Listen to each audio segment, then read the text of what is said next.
Yes, ഇന്ന് രാവിലെ കൊച്ചിയിൽ നിന്നൊരു മരണ വാർത്ത, ദുരൂഹ സാഹചര്യത്തിലുള്ള ഒരു മരണ വാർത്ത റിപ്പോർട്ട് ചെയ്തിരുന്നു. അതിന്റെ കൂടുതൽ വിശദാംശങ്ങളിലേക്കാണ്. കൊച്ചിയിൽ റിട്ടയർഡ് അധ്യാപികയെ ദുരൂഹ സാഹചര്യത്തിൽ മരിച്ച നിലയിൽ കണ്ടെത്തി. പോണേക്കര സ്വദേശി വനജയെയാണ് വീടിനുള്ളിൽ മരിച്ച നിലയിൽ കണ്ടെത്തിയത്. കിടക്കയിൽ രക്തം വാർന്ന നിലയിലായിരുന്നു മൃതദേഹം. മൃതദേഹത്തിനരികിൽ നിന്ന് ഒരു കത്തിയും കണ്ടെടുത്തിട്ടുണ്ട്. ടീച്ചർ തനിച്ചായിരുന്നു. കുറച്ച് നാൾ മുമ്പ് സ്ട്രോക്ക് വന്ന് കുറേ നാൾ ഹോസ്പിറ്റലായിരുന്നു. തീരെ അതിനുശേഷമാണ് അനിയത്തിര മകളും ഹസ്ബൻഡും ഇവിടെ താമസം. അവർ രാവിലെ ജോലിക്ക് പോകും, പിന്നെ രാത്രിയാണ് തിരിച്ചു വരില്ല. 8:45 കഴിഞ്ഞപ്പോൾ ഇവർ വന്നു, തുറന്ന് വന്നപ്പോൾ ഇങ്ങനെ ബ്ലഡിൽ കുളിച്ച് കിടക്കണു എന്നും പറഞ്ഞ് ഓടി വന്ന് വിളിക്കുകയാണ് ചെയ്തത്. ആകെ ബ്ലഡിൽ കുളിച്ച് കിടക്കണം. മൂണ്ട് കയ്യിലുണ്ട്, പിന്നെ വേറെ സ്ഥലത്തൊക്കെ മൂണ്ട് മാറ്റി തോന്നുന്നുണ്ട്. സാധാരണ ഗേറ്റ് എപ്പോഴും അടച്ചിടാറുണ്ട്. ഒരു നായക്കുട്ടി ഉണ്ട്, ഒരു പ്രൊവിഷനൊക്കെ സപ്ലൈ ചെയ്യാനായിട്ട് കടയിൽ നിന്ന് അവർ വരും. അപ്പോൾ ഗേറ്റുമ്പോൾ തട്ടുമ്പോൾ തന്നെ നായ കുറയ്ക്കും. ഇന്നലെ ഇത് കൂടാണ്ട് നായ പുറത്ത് നടക്കുന്നത് കണ്ടവരുണ്ട്. ഇപ്പോൾ ആ കുട്ടികൾ പറയണു ഡോർ അങ്ങനെ ലോക്ക് ചെയ്യാറില്ല, ചാരി ഇടാറുള്ളൂ എന്നാണ് അവർ പറയുന്നത്. സിജോ വർഗീസ് വിവരങ്ങൾ നൽകാനായി കൊച്ചിയിൽ നിന്ന് ചേരുന്നുണ്ട്. സിജോ, അവിടെയുള്ള ആളുകളുമായി സംസാരിക്കുമ്പോൾ മനസ്സിലാക്കുന്നത് ഇത്തരത്തിൽ ശാരീരികമായി അസ്വസ്ഥതകൾ ഉണ്ടായിരുന്ന ഒരു വ്യക്തിയാണ് എന്നാണ്. ഒപ്പം തന്നെ സഹോദരിയും ഭർത്താവിന്റെയും കൂടെയാണ് താമസിച്ചിരുന്നത് എന്ന് പറയുന്നു. ഈ സംഭവം നടക്കുമ്പോൾ ഇവരെവിടെയായിരുന്നു? ഒരു കത്തി കണ്ടെത്തിയിട്ടുണ്ട്, അടിമുടി ദുരൂഹതയുണ്ട്. എന്തൊക്കെ കാര്യങ്ങളാണ് ഈ പ്രാഥമിക ഘട്ടത്തിൽ പോലീസ് പറയുന്നത്?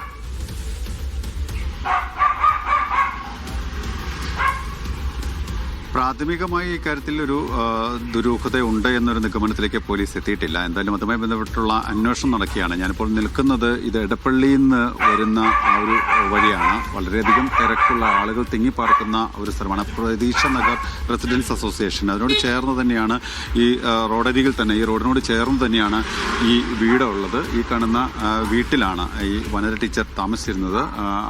നേരത്തെ സ്ട്രോക്കൊക്കെ വന്നു, അതിനുശേഷം ചില ശാരീരിക അവശതകളൊക്കെ ഉണ്ടായതിനെ തുടർന്ന് പിന്നീട് സഹോദരിയുടെ മകളും ഭർത്താവുമാണ് ഈ രാത്രികാലങ്ങളിൽ വനജ ടീച്ചർക്ക് കൂട്ടായി ഇവിടെ ഉണ്ടായിരുന്നു. അവർ ജോലി കഴിഞ്ഞ് വീട്ടിലേക്ക് എത്തും, രാവിലെ ജോലിക്ക് പോകും, അങ്ങനെ തന്നെയായിരുന്നു. ഇന്നലെ ഒരു 9 മണിയോടുകൂടി ആണ്, രാത്രി 9 മണിയോടുകൂടി ഇവർ ജോലി കഴിഞ്ഞ് വരുന്ന സമയത്താണ് ഇത്തരത്തിൽ വീട്ടിനുള്ളിൽ ഇങ്ങനെ ടീച്ചറെ ചോര വാർന്ന മരിച്ച നിലയിൽ കിടപ്പുമുറിയിൽ കണ്ടെത്തുന്നത്. സമയത്തൊരു കത്തിയും കണ്ടെത്തിയിട്ടുണ്ട്. എന്തായാലും അതിനുശേഷം പിന്നീട് പോലീസിന് വിവരം അറിയിക്കായിരുന്നു, നാട്ടുകാരെയും വിവരം അറിയിച്ചു. അതിനുശേഷം പിന്നീട് ഇപ്പോൾ പോലീസ് ഇപ്പോൾ സ്ഥലത്തേക്ക് എത്തിയിട്ടുണ്ട്. ഇൻക്വസ്റ്റ് അടക്കമുള്ള നടപടികൾ പൂർത്തിയാക്കുമെന്ന് തന്നെയാണ് മനസ്സിലാക്കാൻ സാധിക്കുന്നത്. ഭർത്താവിന്റെ മരണശേഷം തനിച്ചായിരുന്നു ടീച്ചർ താമസം. അതിനുശേഷം ചില ശാരീരിക അസ്വസ്ഥതകൾ ഉണ്ടായിരുന്നു, മരുന്നുകളൊക്കെ കഴിച്ചുകൊണ്ടിരുന്ന ഒരാളാണ് എന്നാണ് പറയപ്പെടുന്നത്. എന്തായാലും ഇതുമായി ബന്ധപ്പെട്ടിട്ട് എന്തായിരിക്കും ഈ മരണത്തിന് പിന്നിലുണ്ടായ സംഭവം എന്നുള്ളതിനെ സംബന്ധിച്ച് വിശദമായിട്ടുള്ള ഒരു അന്വേഷണം എല്ലാം നടത്തിയ ശേഷം മാത്രമേ അക്കാര്യത്തിൽ വ്യക്തമായിട്ട് ഒരു ബോധ്യമുണ്ടാവൂ. എന്തായാലും ഈ അവശതകളുള്ള ആളായതുകൊണ്ട് തന്നെ ഈ സമീപവാസികളെല്ലാം തന്നെ പറയുന്നത് ഇവർ വീടിന്റെ മുൻവാതിൽ അടയ്ക്കാറില്ലായിരുന്നു എന്നുള്ളതാണ്. കാരണം എന്തെങ്കിലും അത്യാവശ്യം വന്നാൽ ആർക്കെങ്കിലും കയറി ചെല്ലാനോ കാര്യങ്ങളോ സൗകര്യം ഉണ്ടാകാൻ വേണ്ടി തന്നെ ആയിരിക്കാം അങ്ങനെ ഒരു കാര്യങ്ങൾ ചെയ്യുന്നത്. വീടിന്റെ മുൻഭാഗം അടയ്ക്കാറില്ലായിരുന്നു, വീട് കതക് അടയ്ക്കാറില്ലായിരുന്നു, ഗേറ്റ് പക്ഷേ പൂട്ടും. ഒരു നായ്ക്കുട്ടി ടീച്ചർക്ക് കൂട്ടായിട്ട് ഉണ്ടായിരുന്നു എന്നാണ് പറയുന്നത്. എന്തായാലും അത്തരത്തിലുള്ള കാര്യങ്ങളൊക്കെ ഒക്കെ തന്നെയാണ് ഇവിടെ നിൽക്കുന്നത്. ദേഹത്ത് മുറിവുകൾ ഉണ്ടായിരുന്നു എന്നുള്ളത് പ്രദേശവാസികൾ സമീപവാസികളെല്ലാം തന്നെ പറയുന്നുണ്ട്. കയ്യിൽ മുറിവുണ്ടായിരുന്നു എന്നൊക്കെ പറയുന്നു. രക്തം വാർന്ന് ചോരയിൽ കുളിച്ച നിലയിലായിരുന്നു മൃതദേഹം. അതുകൊണ്ട് തന്നെ ആയിരിക്കാം ഒരുപക്ഷെ ഇത്തരത്തിലൊരു ദുരൂഹതയുണ്ടോ എന്നൊരു സംശയത്തിലേക്കൊക്കെ നാട്ടുകാർ നീങ്ങുകയും ചെയ്തിരിക്കുന്നത്. എന്തായാലും ഇതുമായി ബന്ധപ്പെട്ടുള്ള അന്വേഷണം നടക്കണം. പോലീസ് എത്തിയിട്ടുണ്ട്. ഇൻക്വസ്റ്റ് നടപടികൾ ഇൻക്വസ്റ്റ് തുടങ്ങും. അതിനുശേഷം പോസ്റ്റ്മോർട്ടം അടക്കം പൂർത്തിയാക്കിയ ശേഷമാണ് ഇക്കാര്യത്തിലൊരു വ്യക്തത ഉണ്ടാവുകയുള്ളൂ. ശരി, എന്തായാലും അക്കാര്യത്തിൽ കൂടുതൽ വ്യക്തത വരണമെങ്കിൽ പോസ്റ്റ്മോർട്ടം അടക്കം പൂർത്തിയാക്കേണ്ടതുണ്ട് തുടങ്ങിയ കാര്യങ്ങളാണ് സിജോ വർഗീസ് കൊച്ചിയിൽ നിന്ന് നൽകിയത്.